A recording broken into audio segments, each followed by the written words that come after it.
Our reading today is out of Proverbs 3, verse 5 through 6. Let me read it to you. It says, "Trust in the Lord with all your heart and lean not on your own understanding. Acknowledge him in all your ways, and he will lead your path." When the Lord first highlighted this scripture to me, I didn't want to do it.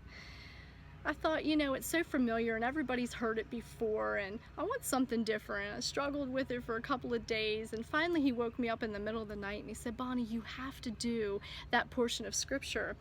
And I said, "Well, why do I have to?" And he said, "If we could sum up over the last 3 years in just one phrase what we've been working on together, it would be learning how to trust me." And I thought to myself, that is so true. And he said, this is part of your personal testimony. And so today I'm going to share with you part of my personal story. About 3 years ago, I was going through an extremely painful divorce. It was one of the darkest times of my life. It was the hardest thing I've ever had to go through. And I was in a really bad place. I had literally reached a rock bottom. And I don't know if you've ever experienced a rock bottom in your life, but if you have, you know that it's a very ugly place. It's not easy and it's not pretty. It's very hard and it can be very dark and very painful. My friends and my family and those that were close to me were extremely worried about me, and to be honest with you, I was worried about myself. I remember thinking that I could literally lose my mind, and I remember one day even having the thought that, I could step over the edge here and not come back and not recover from this. That's how bad it was. There's two choices that you have when you hit a rock bottom. The first one is that you could just lay down and die, whatever that looks like for you, spiritually, mentally, emotionally, physically, whatever that may look like. You could just let the enemy win and just literally lay down and die. The second choice is this. You can look up at the Lord, reach up for him, and allow him to pull you up out of that and literally transform your life. I remember there was one of my darkest days in the midst of all of this. I trusted one person, and I want to say that with all tenderness of my heart, because you have to understand it's not against anyone else that was around me. I had many people that the Lord had around me that were loving me and helping me. My daughters were very close to me. My family and some friends were very, very close to me, and so I don't want to take away from anything that they did for me. You just have to understand the state of mind that I was in. I remember the very first person I ever called. I've never called anybody in the middle of the night before, and I remember calling Cheryl Weaver, my best friend, at 2:30 in the morning, and she talked me through until daylight, and thank God that she answered, because I don't know where I would be without that if she hadn't have answered that phone call that night.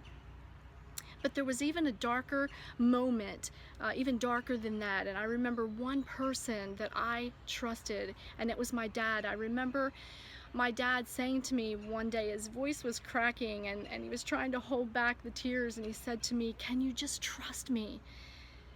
Can you just trust me enough, Bonnie? Can you trust that I love you enough to know that I would not hurt you? I would never hurt you. I would never lie to you. I would never deceive you. I would never put you in harm's way or do anything to hurt you. Can you trust me and my love for you enough to know that?" And I remember answering him with all sincerity. I remember answering him and saying, yes, I can, because I do trust that, and I remember that. It took many months of staying up until the middle of the night with my parents, reprogramming my thoughts and my mind, and it took a really long time to learn what was true and what wasn't again. There came a time in all of this process that I had to learn to trust in something even higher than my earthly dad. I had to learn to trust in someone that loved me even more than my earthly parents and family and friends. I had to learn how to trust in God. Now, I want you to know that I had a relationship with God. I've had a relationship with the Lord for a long time. I've been a believer for a long time. I was attending church, and You know, I read my Bible and I wasn't in any kind of deliberate sin or rebellion that I knew of, and or that I could even think of, and but I had to learn to trust him on a whole new level.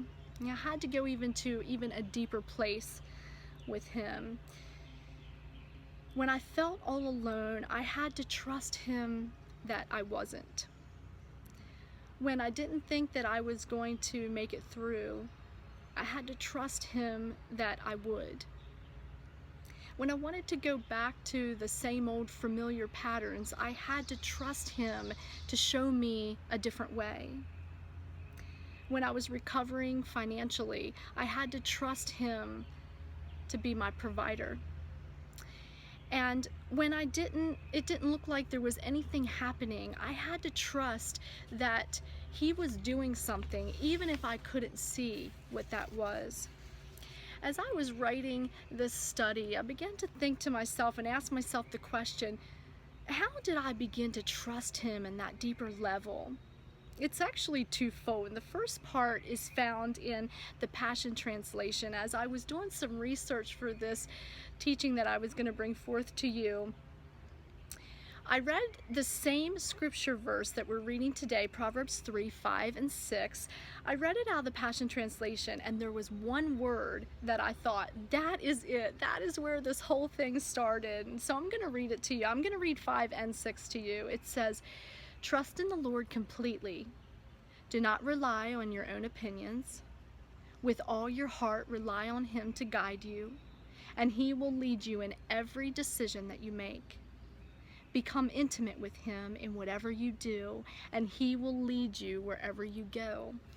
That phrase in verse 6, become intimate with him, that word intimacy, that was it. That's where this whole thing started. I had to learn to build a deeper, intimate relationship with him.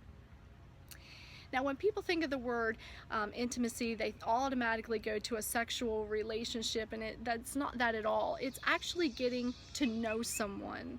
I remember years ago, my best friend Cheryl, she had to give me a hard word. Now, I don't even remember what the hard word was, but I remember the situation. I remember how this whole thing worked out, and I want to share it with you.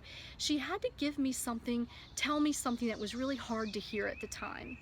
And I remember she gave the word to me and she spoke it to me, but what she said next, it took me to a whole new level of loving her.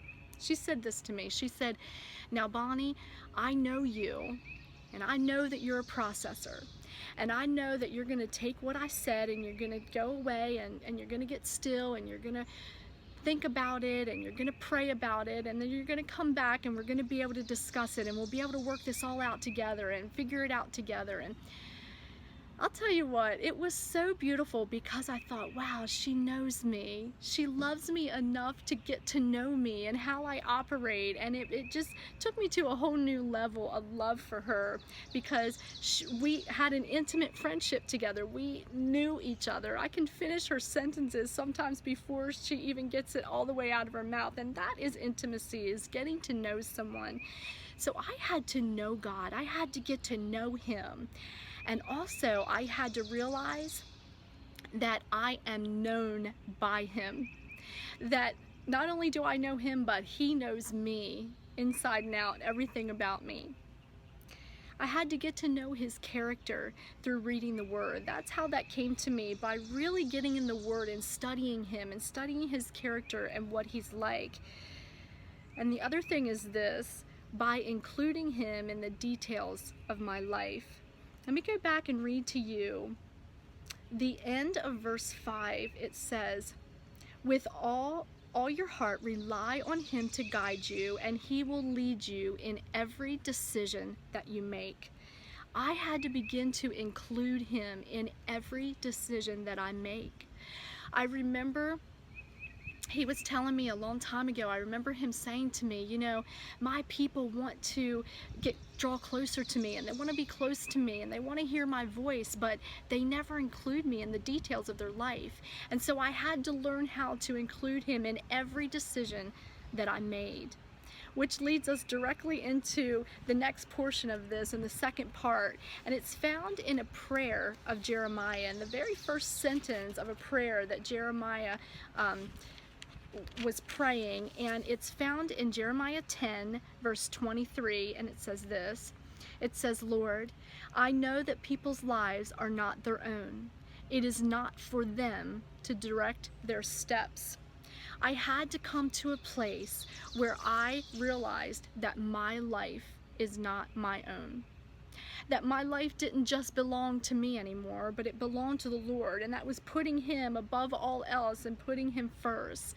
That the choices and the decisions that I was making for my life were falling far short of the plan that the Lord had for my life, that I kept settling over and over and over again for less than His best for me.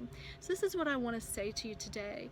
Please, please do not wait until you hit a rock bottom to begin to develop an intimate relationship with Him. I'm going to tell you something, you'll never regret getting closer to Him. I hope today that this was an encouragement to you, and I pray blessings on you this day, and I will see you tomorrow. Thank you.